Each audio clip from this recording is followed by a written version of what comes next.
Hello， 大家好，我係點兒啊，歡迎大家翻到嚟中山自駕出車片，又係時候咧睇我揸車嘅時間啦。今次咧我哋準備去邊度呢？我哋準備去中山一間幾出名嘅 cafe 打卡啦，咁就係四喜咖啡公司啦。如果咧今次喺中山揸車有咩做錯啦，或者做得唔好嘅地方呢，希望大家多多包涵啦。另外，如果大家有咩意見或者想講嘅嘢呢，都歡迎喺下面留低你嘅 comment 噶。咁我哋事不宜遲，出車咯！由於有觀眾留言啦，希望我講下咧喺大陸嘅一啲揸車心得啦，或者係一啲大陸嘅交通規則啦，所以咧我就趁住今次呢條片咧，咁就簡單同大家講下佢啦。因為咧小弟咧仲係學習階段啦，咁所以如果有咩講漏咗或者講錯嘅地方咧，咁都歡迎大家咧可以留言指出嘅。首先啦，喺大陸揸車咧，我用嘅呢個導航軟件咧，咁就係高德地圖啦。我認為咧呢一個 GPS 咧，應該係目前為止咧最準確嘅。不論係一啲塞車嘅情況啦、突發情況啦、車速限制啊，或者係冇快上等等嘅資訊咧，佢都係可以偵測到啦，係非常之實用嘅。對於新手嚟講咧，佢嘅導航語音功能啦，同埋地圖指示咧，都係幾清晰嘅，我覺得。咁大家都知道啦，大陸咧係左軚車嚟噶嘛，咁同香港咧係左右調轉嘅，所以咧除咗油門同埋剎車不變之外咧，節棍啦、啲掣啦都係會左右相反啦。揸車比較耐嘅人呢，相信呢都係好快就可以上手噶啦。咁但係如果香港人第一次揸嘅時候呢，可能就需要一段嘅時間去適應啦。我一開始揸嘅時候呢，架車呢都容易呢係偏向右邊啊，所以駕駛嘅時候呢，都需要更加咁留意自己同右邊嘅距離啦，咁就避免太過接近物體啦。不過呢，我覺得最難適應嘅呢，都係大陸嘅路面情況啦。當你真正揸架車出去呢，先係打大佬啊！繁忙時間嚟講呢，只有得一個字，就係亂啊！大陸嘅路面呢係非常之多電單車啊，因為呢真係有好多唔同嘅外賣員啦喺度講緊佢嘅訂單啦，所以呢揸車嘅時候呢，真係要小心自己嘅四周啦，因為呢啲電單車呢經常呢都會左穿右插啦，甚至係逆行啦。然後呢，大陸呢係右上左落啦，所以喺 cut 線啊、轉彎啊、入路口嘅時候呢，都係需要特別小心啦。咁喺香港啦，交通燈呢通常都會好明確咁樣指出呢，你係可以直行啊、左轉啊或者右轉嘅。基本上我哋揸車嘅時候呢，跟翻個燈號行駛呢，咁就可以噶啦。咁不過呢，喺大陸啦，右轉一般呢其實都係唔受到呢個燈號嘅影響嘅。即使呢我哋紅燈嘅時候啦，你亦都係可以使用呢個右轉專用道呢去進行右轉嘅。咁除非呢係有一啲特別嘅箭嘴交通燈啦，或者係指示牌呢，如果唔係呢，其他情況下呢都係不受影響嘅。咁另外啊，雖然呢佢係俾你右轉啦，但係行人過路處有機會都係綠燈嘅。或者可能佢係直情冇一個行人專用嘅交通燈啦，亦都唔會有香港常見嘅斑馬線啊、黃色燈號啊等等提醒我哋駕駛者啦。佢路面呢只會有一個白色菱形嘅一個指示牌啦，咁就提醒你呢度係有一個行人過路處嘅。所以咧，我哋喺右轉嘅時候呢，都係要小心行人過馬路啦。另外都要小心嘅就係呢，你都要小心你右邊嘅電單車啊，因為呢，佢有機會攝喺你右邊過啦，出現喺你盲點嘅位置啦，所以大家轉彎嘅時候呢，記得要 check 清楚盲點，一定要記得。重要嘅嘢真係要講3次先得啊。同埋有啲人呢，可能都會驚轉彎嘅時候入錯線啦，咁我覺得比較簡單嘅方法呢，就係你可以多啲觀察車流啦，跟住車流去行啦，或者呢，就係檢查一下呢，你轉完彎之後呢，行人路係咪喺你嘅右邊啦？咁如果係嘅話呢，咁相信呢，就係轉得啱啦。咁而遇到一啲冇交通燈嘅十字路口啦，你需要左轉嘅時候呢，咁就記得緊記啦，係要先直行後轉彎嘅原則啦。咁你要讓咗對面行車線嘅直行車輛過晒之後呢，你先至可以左轉嘅。咁喺大陸想掉頭嘅話呢，佢路上面亦都會設有呢個掉頭位啦。但要留意嘅係呢，掉頭位呢未必係喺路面嘅最左線啊，有時候中線呢都係可以進行呢個掉頭嘅。其次呢，就係一啲橋底呢都有設置呢個掉頭位嘅，除咗係一啲標誌呢寫明係不准掉頭啦，咁否則普遍呢都可以喺路口呢進行呢個掉頭嘅。咁而大陸嘅單白線呢，其實呢就等同香港嘅雙白線啦，車輛呢係唔可以 cut 線嘅。咁而單黃或者雙黃線呢，就係用作分隔相反行車道嘅線嚟嘅，咁同樣呢都係唔可以過佢嘅。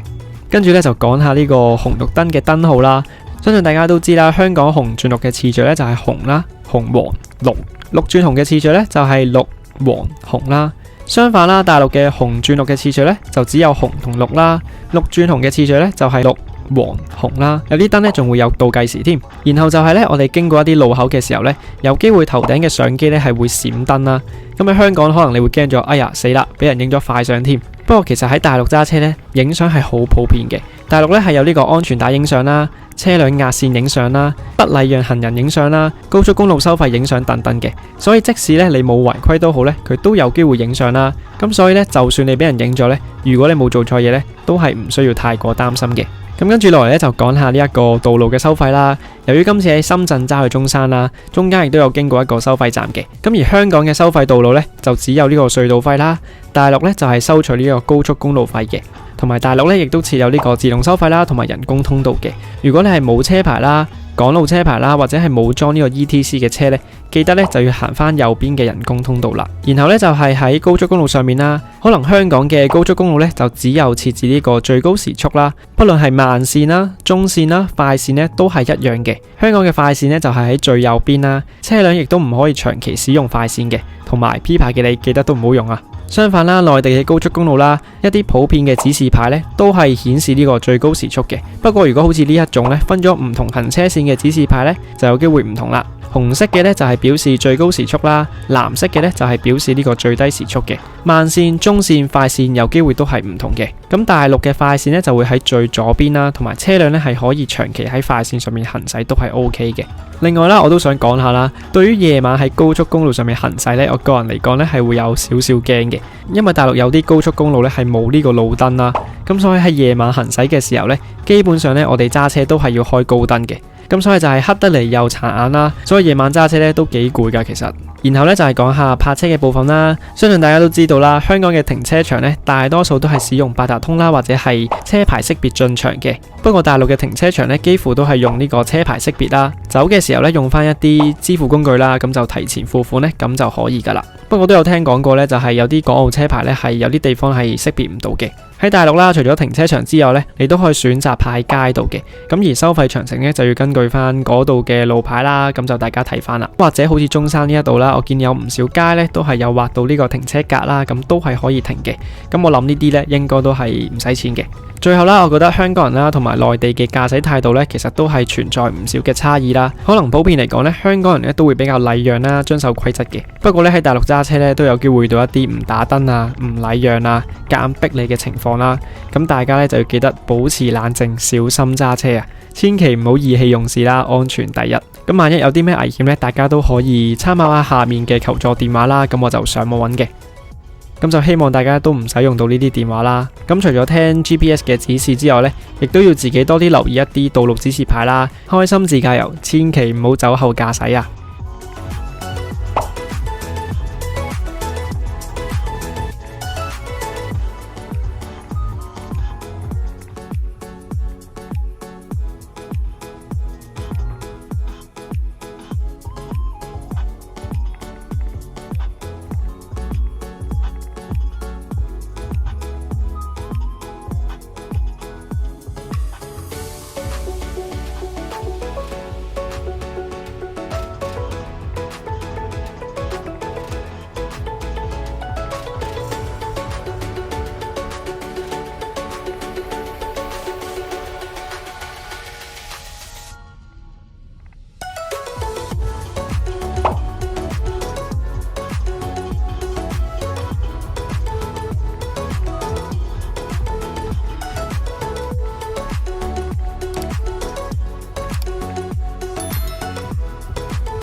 好啦，我哋最後咧就到咗 cafe 附近啦。咁由於咧停車場冇位啦，咁所以咧就只可以泊喺街度先啦。咁今次呢條出車片咧就嚟到呢度啦。